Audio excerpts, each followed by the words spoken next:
Hello बच्चों, let's read this question. The question says that the work done in carrying a point charge from one point to another in an electrostatic field depends on the path along which the point charge is carried.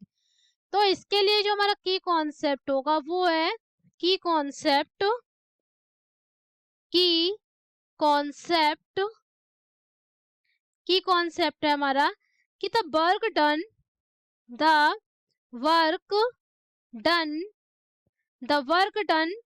in carrying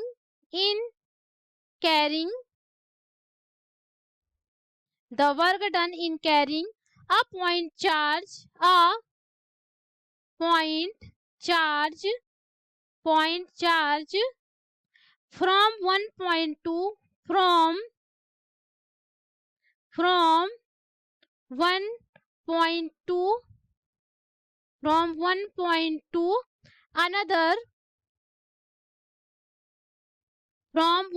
to another in an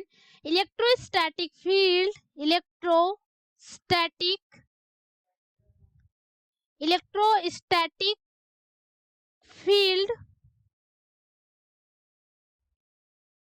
the work done in carrying a point charge from one point to another in an electrostatic field is work done suppose 2 point है तो मैंने लिख लिया A B divide by कोई point charge है Q naught is equal to किसके हो जाएगा, पोटेंशियल डिफरेंस के इक्वल हो जाएगा। तो जो पॉइंट है हमारे पास ए एंड बी, तो V A minus we B means potential at A minus potential at B. Suppose 2 points है हमारे पास A and B and A के पास हमारे पास जो चार्ज है वो कितना है, क्यू नॉट है। कितना है, क्यू नॉट है। तो चार्ज क्यू नॉट को ए से बी तक ले जाने में जितना वर्क किया गया वो किसके इक्वल होता है, potential at A minus potential at V. ये हमारा की कॉन्सेप्ट। तो हमें ये हमारा हुआ की कॉन्सेप्ट। अब हम इसको यूज करें कि जो हमारा पॉइंट वर्क डन हमें बताना है कि पॉइंट चार्ज में। तो यदि मैं इसको ले लूं, ये जो की कॉन्सेप्ट है मेरा, तो यदि मैं यहीं से स्टार्ट करूं कि हमारा जो हमारा ए पॉइंट है, ए पॉइंट पर हमारे पास क्यू नॉट पॉइंट चार्ज है कोई ए पॉइंट पर, ए दिस इज पॉइंट, यहाँ पोटेंशियल कितना हमारे पास वी ए है एंड इस पॉइंट पर कितना है हमारे पास वी वी है। तो जब क्यू नॉट हमारा चार्ज ए से बी जाता है देन बी से ए, ये हो गया हमारे पास, यहाँ से गया पहले ए से बी देन बी से ए, मींस जो हमारा पाथ है वो ए बी ए फॉलो कर रहा है हमारा पॉइंट चार्ज। तो यदि मैं बात करूं कि यदि पॉइंट चार्ज हमारे पास पॉइंट चार्ज जो है यदि पॉइंट ए पर हो तो ए से बी तक जाने में जो वर्क डन होगा वो इतना ही होगा। तो इसकी कॉन्सेप्ट को मैं क्या कर देती हूँ, फर्स्ट मैं इक्वेशन मान लेती हूँ। एंड जब हमारा पॉइंट चार्ज बी पर पहुंच जाता है तो ए तक जाने में जो वर्क डन होगा वो कितना होगा। तो यदि मैं लिखूं वर्क डन बी से ए डिवाइड बाय किसमें, पर यूनिट चार्ज पर जो होगा हमारा वो कितना हो जाएगा, V B minus V A, ये हो जाएगा। अब मैं इसको दे देती हूँ इक्वेशन नंबर 2। अब मैं क्या करती हूँ कि अब इसको यदि ऐड कर दें, इक्वेशन नंबर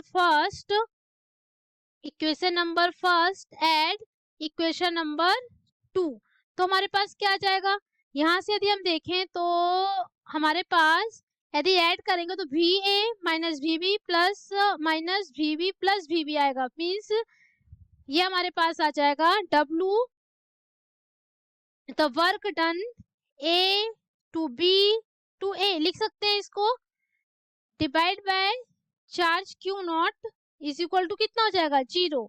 मीन्स जो हमारा वर्क डन है a to b to a is equal to 0 आ गया, 0 आया। तो इसका क्या मतलब होता है, तो इसका मतलब होता है कि जब वर्क डन 0 आ जाए मीन्स क्या होता है, हमारा पाथ जो है वो जो हमारा work done does not depend on time, depend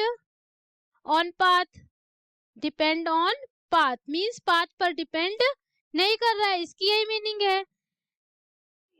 ये इसकी मीनिंग है, मीन्स यदि हम इसको ऐसा भी कर सकते हैं कि no work done in moving no work done no work done in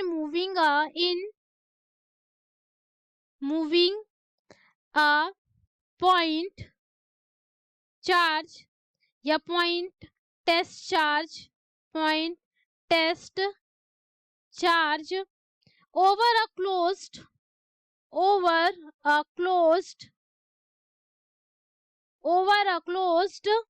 path in an electric field या electrostatic field in an electrostatic field hence electric field is conservation in nature। तो हमारा जो वर्क डन हुआ वो क्या हुआ, वो path पर डिपेंड नहीं कर रहा है। तो हमें जो क्वेश्चन पूछ रहा है कि जो work done in carrying a point charge from one point two another in electrostatic field depends on path along which the point charge is carried, तो नो, इसका आंसर क्या होगा, नो, क्योंकि हमारा जो वर्क डन है वो पाथ पर डिपेंड नहीं कर रहा है। हमारा जो आंसर है वो क्या है कि work done does not depends on path, यही है, does not depend on path. I hope you understand.